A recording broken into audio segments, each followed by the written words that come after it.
This one's insane. This has been a month old, but this is really crazy. And this is very true. As a matter of fact, a couple days ago, Junkyard Dog News did this one. And he got his take on it. So we're going to give my take about it. This is really ludicrous. And this is more common than you really think, ladies and gentlemen. Yes, cops out there really do kidnap children and women and teenagers. I did a case last year. Florida cop repeatedly raped a 14-year-old girl over and over.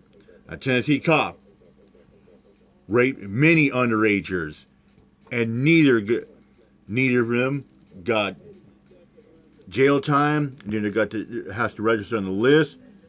Because you know why we're getting to go with it? Qualified immunity. Check this out. I thought they were trafficking me. Sorry.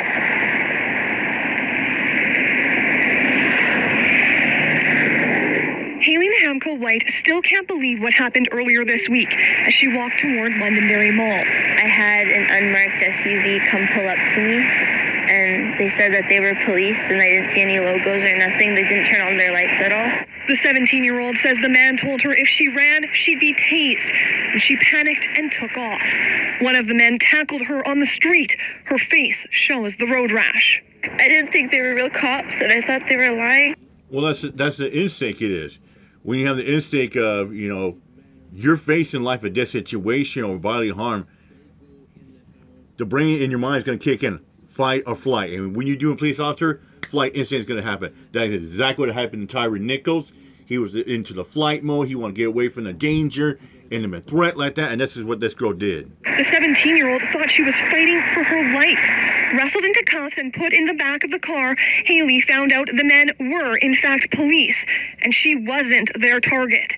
In a statement, Edmonton police tell Global News the officers were in an unmarked vehicle responding to a domestic disturbance nearby, a woman refusing to leave a house.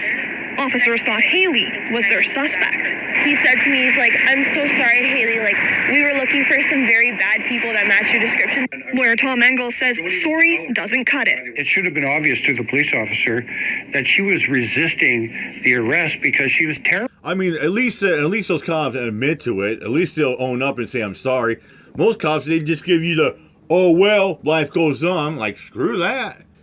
No, and the problem is, well, too, you get cops out with vague description. They go on the street and they're thinking, "Whoa, you seem suspicious. Oh, you kind of fit description." Well, how good of a description is it? Yeah, it's pretty vague. Fight. And not because she was... And my problem is, well, is too, cops need to do their job and do the research. Get the facts right. Get your receipts and documents in order. And put your ducks in a row before you start, taking it down. You don't want to go all in on the text and hold 'em poker about pre-flop blind. That's what sometimes cops do. A suspect. Charlene Nahamko, Haley's mom, says she doesn't think all officers are bad, but says incidents like this reflect poorly on police. I taught my children. I mean, yeah, we are taught that. Not all cops are bad. I have said that from day one. I just sit there saying, I don't think all cops are bad. I like to showcase good cops. But when bad cops do this kind of crap, or getting away with it, and they got qualified immunity to let them do all this stuff like that, you're right, I'm going to expose bad cops. And you got people like in the puppy mill and say, "Oh, I'm stalking, harassing police officer. I'm putting their life and safety in danger." No, it's called them out. It's called, they need to be exposed. They need to be raised. People need to be aware about. That's why people don't trust the police out there. I mean, especially when you're growing up. You're growing up as a child or teenager, and you have a bad experience with a police officer or an officer like that, you're not going to trust law enforcement because you don't know. You be walking down the street, you're riding your bike, you're getting off the bus, you're hanging with your homeboys, you're hanging with your friends playing hoopies, or playing t-ball, or just playing street hockey, and all of a sudden you got a cop rolls up on you, and you don't know they're going to come out of the car, guns are blazing, drawn up on you. You have no clue. To trust you, the uniform. I taught my children to go to them for help. And the uniform hurt my child. So who do you go to? Haley, her mom, and Engel all agree this entire ordeal easily could have been avoided. You prevent it by turning on your flashing lights to identify yourself as police. Edmonton police say their professional standards branch And another thing about it, I always sit there say, if you're ever dealing with a police officer, they need to identify themselves. When the best thing to do when you deal with an officer, ask for name and badge number. Tell them to show me your badge, show me your credentials. That way you know they're real and stuff like that.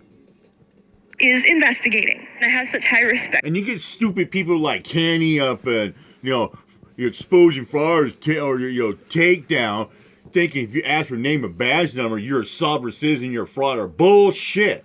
Because these day and age, you don't know if an officer can be real or fake. And people have no problem impersonating cops like that. Or you get cops out there who are gonna, you're supposed to take the word of a police officer. Oh yeah, oh he's a cop. For them, but now it's like totally deteriorated, and it's like I can't look at a cop the same ever again. Sarah Ryan, Global News. Yep, it's another case of having fun with the cops today. Fuck the police.